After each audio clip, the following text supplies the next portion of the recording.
helped educate the public about passive solar design and uniquely demonstrated that cutting-edge green homes can be affordable, accessible, and beautiful at the same time as livable and normal.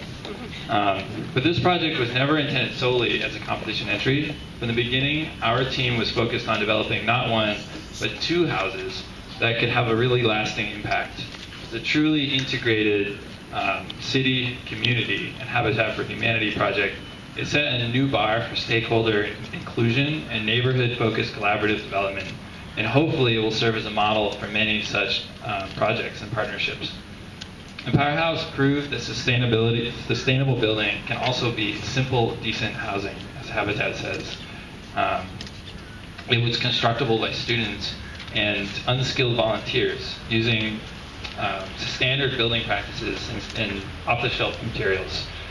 The incredible brain power that was injected into this project helped Habitat shift towards a new paradigm of better building practices, which as a national network has potential to improve the environmental building performance of an unprecedented number of houses across the country. And the completed house we see now will not only be a wonderful home for these two families and future generations, but will serve as a model for technologies, building systems, and passive solar architecture, a fountainhead for positive change. So in conclusion, I want to say how grateful I am to have worked with so many amazing people on this project, and there were a lot. And it was a project with such depth, significance, and meaning. Getting to know the community, the city, Habitat inspired us a lot as students to go far beyond our course expectations. And working on the value and integrity and the actual reality of what we were doing inspired us every day to give everything we had to the project. And seeing the house today is truly gratifying and unbelievably rewarding. So with that, I'd like to now introduce one of our partners, Michael Kelly, who's the director of the DC Department of Housing and Community Development.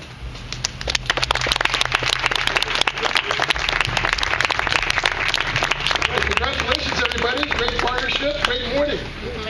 Well, it's an honor. I'm Michael Kelly. I'm the director of the Department of Housing and Community Development here in the district.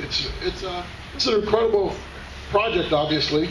The Powerhouse project, from its inception, is one that the Department of Housing and Community Development embraced because it fundamentally meets our mission of providing affordable housing, but also affordable and sustainable housing. Under the leadership of our mayor, Vincent C. Gray, DC is well on its way to become the greenest and healthiest city in all of America. And this particular project should be the type of beacon, the type of project that should be replicated across town to vision the mayor's mandate.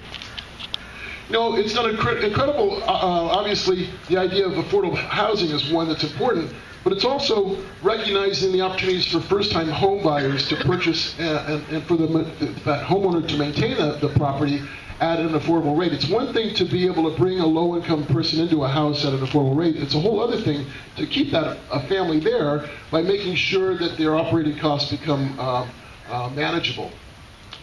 You know, it's a great opportunity for me to do a shout out to my amigo and partner and friend Adrian Taub and all the great work that's being done at the Department of Housing Authority, and recognizing the power that this system will have and this program will have for public housing residents in the future through the homeownership program there.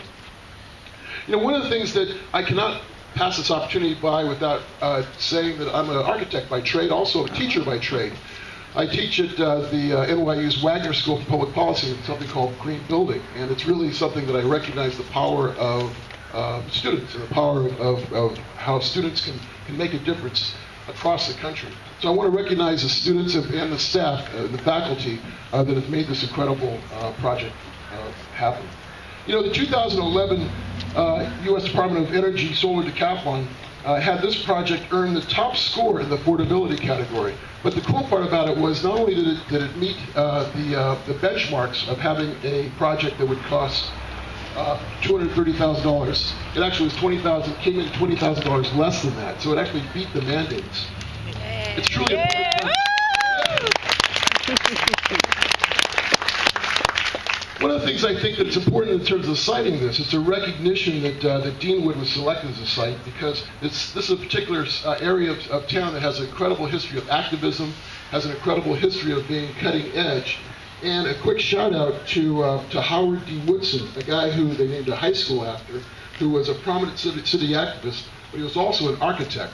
So I'm sure that that Howard Woodson would be looking down right now and saying, this is some really cool stuff. You know, we need more successful partnerships, and it's one in which the DC Department of Housing and Community Development takes seriously. This is a chance for me to advertise the fact that beginning next month in January, we'll be continuing that series of workshops. Look forward to continuing to work with Habitat and all our nonprofit partners to be more successful and make these projects happen throughout the city. And then I want to congratulate DC Habitat, the students and faculty from the Parsons, the New School for Design, the Milano, the New School for Management and Urban Policy, the Stevens Institute of Technology, staff members from the Department of Housing and Community Development's Property Acquisition Disposition Division, and real quick, I only had a chance to meet her this morning, but to ANC Commissioner Sylvia Brown. Thank you, Sylvia, for making this whole thing happen.